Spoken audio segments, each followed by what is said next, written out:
নমস্কার বন্ধুরা, mix fusion সোমার পাকশালায় আপনাদের সবাইকে স্বাগত। আজকে আমি পটলের একটি ইউনিক রেসিপি আপনাদের সাথে শেয়ার করব।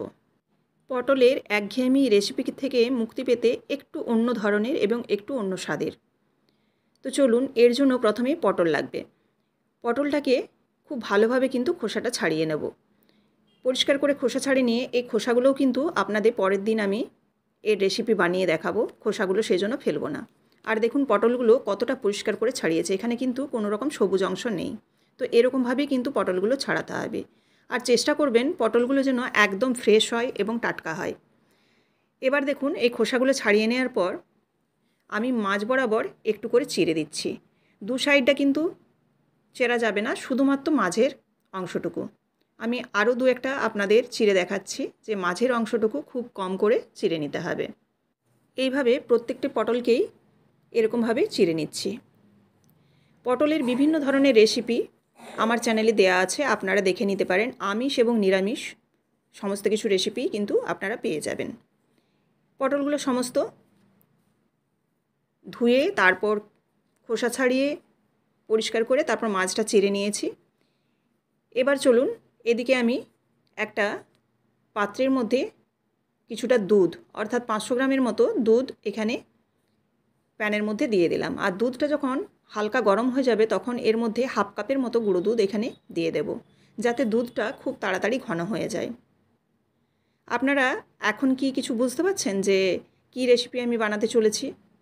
আশা করি আপনারা সবাই বুঝতে পেরে গেছেন। এবার দেখুন এই গুঁড়ো দুধটাকে ভালোভাবে গুলে নিচ্ছি। এখানে যতটা বেশি গুঁড়ো দুধ ব্যবহার করবেন তত তাড়াতাড়ি কিন্তু ঘন হয়ে যাবে, অর্থাৎ সময়টাও কিন্তু অনেকটাই কম লাগবে। দেখুন দুধটাকে ঘন করে নিয়েছি। আর এর মধ্যে দিয়ে দিলাম কিছুটা বাতাসা। আপনারা চাইলে চিনি ব্যবহার করতে পারেন, মিছরিও ব্যবহার করতে পারেন। এবার এই বাতাসাটা দিয়ে ভালোভাবে নাড়াচাড়া করে নেব। বাতাসা বা মিছরি ব্যবহার করলে দুধটার মধ্যে জল কাটে না, সেজন্য কিন্তু আমি বাতাসাটা ব্যবহার করেছি। আর খুব কম পরিমাণে ব্যবহার করেছি, যেহেতু এখানে গুঁড়ো দুধ দিয়েছি, গুঁড়ো দুধের মধ্যে মিষ্টি থাকে। তো মিষ্টিটা আপনারা আপনাদের মতো করে দেবেন। এখানে আমি কিছু ড্রাই ফ্রুটস গুঁড়ো করে নিয়েছিলাম, পেস্তা আর আমন্ড। তো এই আমন্ড এবং পেস্তাটাকে আমি মিক্সির মধ্যে একটু হালকা করে ঘুরিয়ে নিয়েছি, খুব একটা গুঁড়ো করিনি। তবে আপনারা চাইলে কিন্তু ছোটো ছোটো কুচি করেও দিতে পারেন।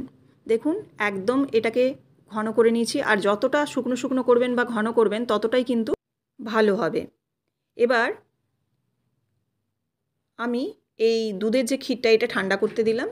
আর এদিকে কড়াইয়ের মধ্যে আমি জল দিয়ে দিয়েছি। জল দিয়ে এর মধ্যে 1 চামচ বেকিং সোডা দিয়ে দিয়েছি। বেকিং সোডাটা কেন দিচ্ছি সেটাও আপনাদের বলছি। দিয়ে পটলগুলো দিয়ে দিলাম, যে খোসা ছাড়িয়ে এবং পেটটা চিড়ে রেখেছিলাম যে পটলগুলো, সেই পটলগুলো এর মধ্যে দিয়ে দিলাম। হ্যাঁ, এখানে বলে রাখি বেকিং সোডাটা আমি এই কারণেই দিলাম, এখানে আমি কোনো কিন্তু কালার মেশাচ্ছি না। ওই বেকিং সোডাটা দেখুন দেওয়ার জন্য পটলের কিন্তু কালারটা খুব ভালো এসছে। তো সেই কারণেই কিন্তু আমি কোনো আর ফুড কালার বা কোনো আর্টিফিশিয়াল কালার এখানে ব্যবহার করিনি। পটলটাকে দেখুন সেদ্ধ করে নিচ্ছি, আর একটু কম করে সেদ্ধ করতে হবে, খুব একটা কিন্তু বেশি সেদ্ধ করবেন না এখানে। তারপর পটলটাকে ঠান্ডা করে এই বীজগুলো বের করে নিচ্ছি। বীজটা চামচের পেছন দিয়েও বের করা যায়, চামচের মাথাটা দিয়েও বের করা যায়, আবার আঙুল দিয়েও বের করা যায়। তো আমি এত কিছু ব্যবহার করার পর দেখলাম যে আঙুল দিয়েই সবচেয়ে কিন্তু ভালো বেরোচ্ছে। তো শেষে আমি আঙুলেই ব্যবহার করলাম। আঙুল দিয়ে পটলের বীজগুলোকে খুব ভালোভাবে বের করে নিলাম। দেখুন ভিতরটা একদম পুরো বীজটা বের করে নিয়েছি। এবার আরও একটা আপনাদের দেখাচ্ছি। প্রথমে একটু আঙুলটা দেওয়ার জন্য অসুবিধা হয়, সেজন্য চামচের পেছন দিয়ে কিছুটা বের করে নিয়ে তারপর আঙুলটা দিলে কিন্তু পটলের বীজগুলো খুব ভালোভাবে বেরিয়েও আসবে, আর পটলটাও কিন্তু ভেঙে যাবে না বা ফেটে যাবে না। এরকমভাবে আমি সমস্ত পটলের বীজ বের করে নিচ্ছি। এই বীজগুলো চাইলে আপনারা ফেলেও দিতে পারেন, বা পরের দিন আপনারা কোনো তরকারির সাথে রান্নাও করে নিতে পারেন। এবার দেখুন পটলগুলো বীজগুলো বের করে নেওয়ার পর কড়াইতে আমি দিয়ে দিলাম হাফ কাপ চিনি আর হাফ কাপ জল। চিনি আর জলটা যখন ভালোভাবে ফুটে যাবে তখন এর মধ্যে সেদ্ধ করে রাখা যে পটলগুলো, অর্থাৎ সেদ্ধ করে বীজ ছাড়িয়ে যে পটলগুলো রেখেছিলাম সেগুলো এই চিনির রসের মধ্যে, অর্থাৎ শিরার মধ্যে দিয়ে দেব। দিয়ে আমি আরও 5 থেকে 7 মিনিটের মতো কিন্তু ভালোভাবে ফুটিয়ে নেব, যাতে শিরাটা ভালোভাবে পটলের মধ্যে চলে যায়। এদিকে আমি একটু এলাচ থেতো করে নিচ্ছি। এলাচটা থেতো করে একটু পটলের মধ্যে দিয়ে দিচ্ছি, যাতে একটা ভালো ফ্লেভার আসে। এখানে এলাচ কয়েকটা দানা দিলাম। আপনারা চাইলে এলাচটাকে একেবারে গুঁড়ো করেও নিতে পারেন, তাতে মুখে লাগবে না পরে। আর এখানে দিয়ে দিচ্ছি কেওড়া জল 1 চামচের মতো।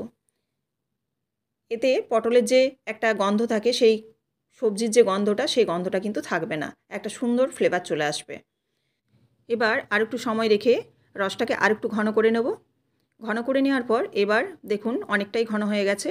আর এবার পটলগুলোকে কিন্তু আমি একটা ছাঁকনির উপরে তুলে নিচ্ছি রসটা ঝেড়ে নেওয়ার জন্য। আপনারা চাইলে যে কোনো ফুটো যে পাত্রগুলো হয়, আমরা যেগুলোতে পিঠে পুলি করি, সেরকম টাইপের পাত্রেতেও আপনারা রসটা ঝরিয়ে নিতে পারেন। এবার এদিকে দেখুন ক্ষীরটা যে আমি ঠান্ডা করতে দিয়েছিলাম, ক্ষীরটা কিন্তু জমে গেছে, তবে ঠান্ডা হলে কিন্তু আরও জমে যাবে। এবার এই যে পটলগুলো আমি সেদ্ধ করে রেখেছিলাম, এটার রসটা ঝরিয়ে নিয়ে ঠান্ডা করে নিয়েছি। খুব ভালোভাবে ঠান্ডা হয়ে যাওয়ার পর এবার দেখুন এর মধ্যে আমি এই ক্ষীরটা ভরে দিচ্ছি। ক্ষীরটাকে ভালোভাবে 4 সাইডে একদম আঙুল দিয়ে চেপে চেপে ভরে দিতে হবে। আর একটু হালকা হাতে করতে হবে, কারণ পটলগুলো নরম আছে, সেই জন্য কিন্তু খুব সাবধানে একটু হালকা হাতে করে নিতে হবে। এইভাবে আমি আরও একটা পটল আপনাদের দেখাচ্ছি। এইভাবে সমস্ত পটলগুলোর মধ্যে আমি এই ক্ষীরটা ভরে নিলাম। এবার 1 থেকে 2 ঘন্টা নর্মাল ফ্রিজে রেখে দিলেই কিন্তু এটা খুব ভালোভাবে সেট হয়ে যাবে। আর একটু ঠান্ডা ঠান্ডা খেতেও কিন্তু বেশ ভালো লাগবে। তো দেখুন একটা প্লেটের মধ্যে আমি সাজিয়ে নিচ্ছি। তো তৈরি হয়ে গেল পটলের সন্দেশ বা পটলের মিষ্টি বা ক্ষীর পটল। তো আপনারা এইভাবে পটলের মিষ্টি একবার হলো বানিয়ে দেখতে পারেন, একটু অন্যরকম হয়। এই রেসিপিটি যদি ভালো লেগে থাকে অবশ্যই লাইক, কমেন্ট এবং শেয়ার করবেন। আর এইরকমই প্রত্যেক দিন নিত্য নতুন রেসিপি পাওয়ার জন্য অবশ্যই চ্যানেলটিকে সাবস্ক্রাইব করে বেল বাটনটি প্রেস করে দেবেন, যাতে আমার রান্নার সমস্ত নোটিফিকেশন আপনাদের কাছে সবার আগে পৌঁছে যায়। আমি একটু উপর থেকে স্যাফরন, পেস্তা বাদাম আর এখানে দিয়ে দিচ্ছি গোলাপের পাপড়ি দিয়ে সাজিয়ে দিলাম। আপনারা সাজানোটা আপনাদের মতো করে করবেন, যে কোনো ড্রাই ফ্রুটস এখানে ব্যবহার করতে পারেন, চেরিও দিতে পারেন, তাতেও কিন্তু দেখতে বেশ ভালো হয়। আবারও আপনাদের সাথে দেখা হচ্ছে আগামীকাল নতুন কোনো একটি রেসিপির সাথে। সবাই ভালো থাকবেন, ধন্যবাদ।